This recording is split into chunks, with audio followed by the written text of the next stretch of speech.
And welcome to this edition of TI Now. We're talking today with Jennifer Sims. She's the Chief Executive Officer of Power Tel. And Jennifer, welcome to the show. Thank you so much for having me today. I really appreciate it and appreciate being a part of the TI board and supporting TI's efforts. Well, thanks for being here. Of course, we're coming actually not off the end of the advisory group meeting, but sort of in the middle of it. We appreciate your time and being here. Part of that discussion in there was talking about the value chain. We want to touch on that a bit today in our discussion. I want to talk about the transition from the traditional linear supply chain and that transition to the collaborative value chain or collaborative ecosystem. Why is that important? Well, by value chain, I think you mean there's more value than just low cost. There's collaborating across the chain. And I think that that's one of the beginning trends that we're seeing by a large organization, and it's quite eye-opening because it's something that we're not used to. You're used to doing a transaction, not actually go through the process of trying to gather enough information for everyone to benefit and give you a nice solution. And there's much more cost effectiveness in that process, in sharing information and truly collaborating, than there is just looking at the cost.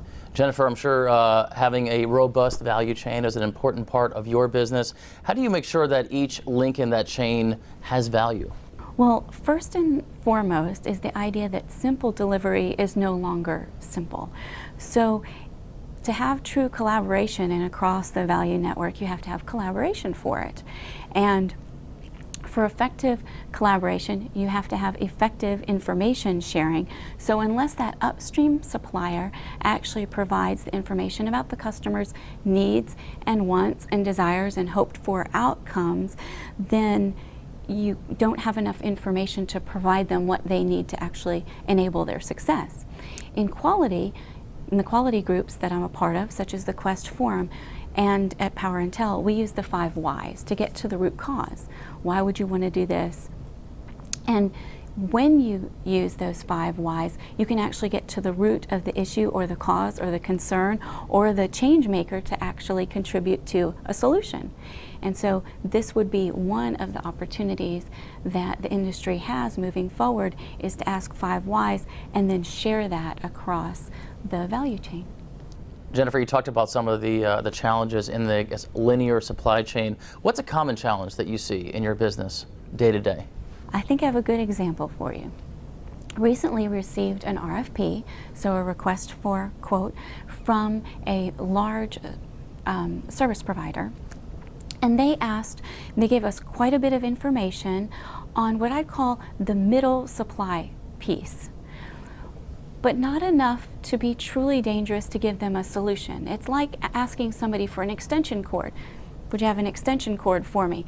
And they didn't provide you with the voltage. So is it 1,000 volt or 100 volt?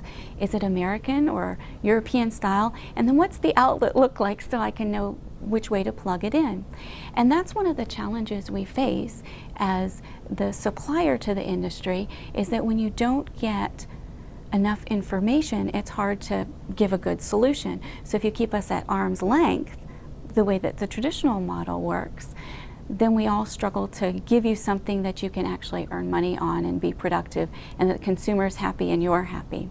One of the things that I wanted to be sure and share is that 2 heads are better than 1.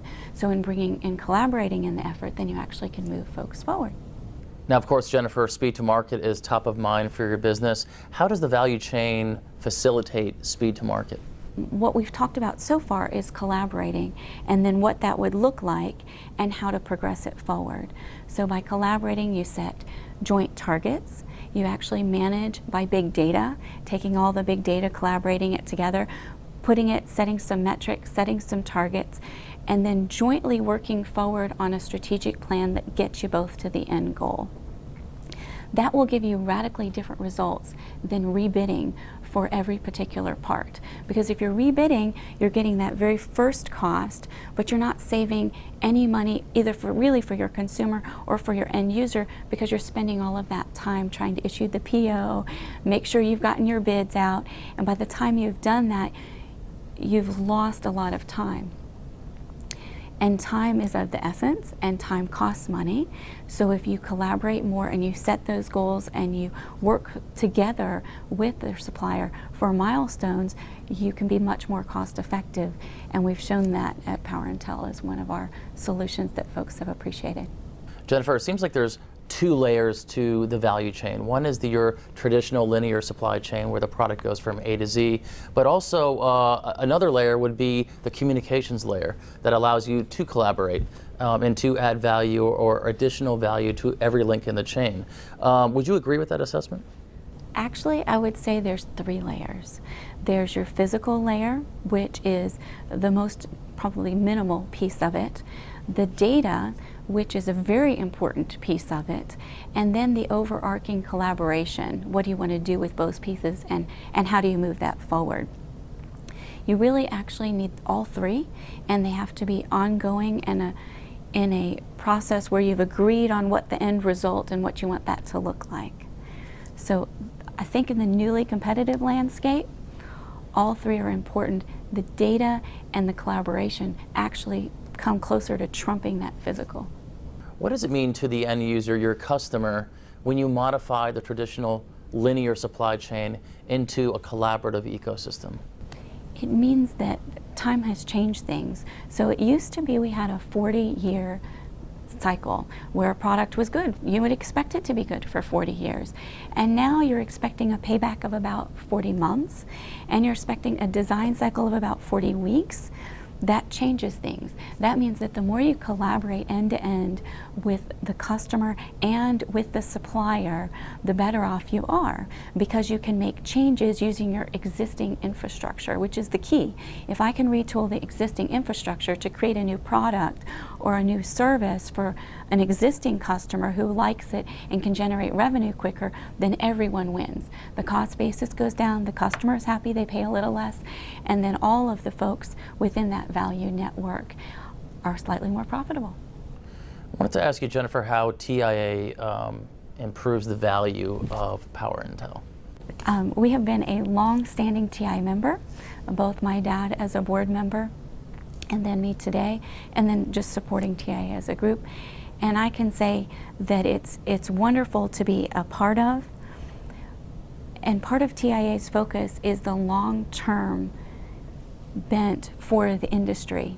And by getting us all together and helping us refocus on what is that long-term strategy, then that allows the companies that participate and to actually have a focus and stay more competitive and be more relevant than they would individually.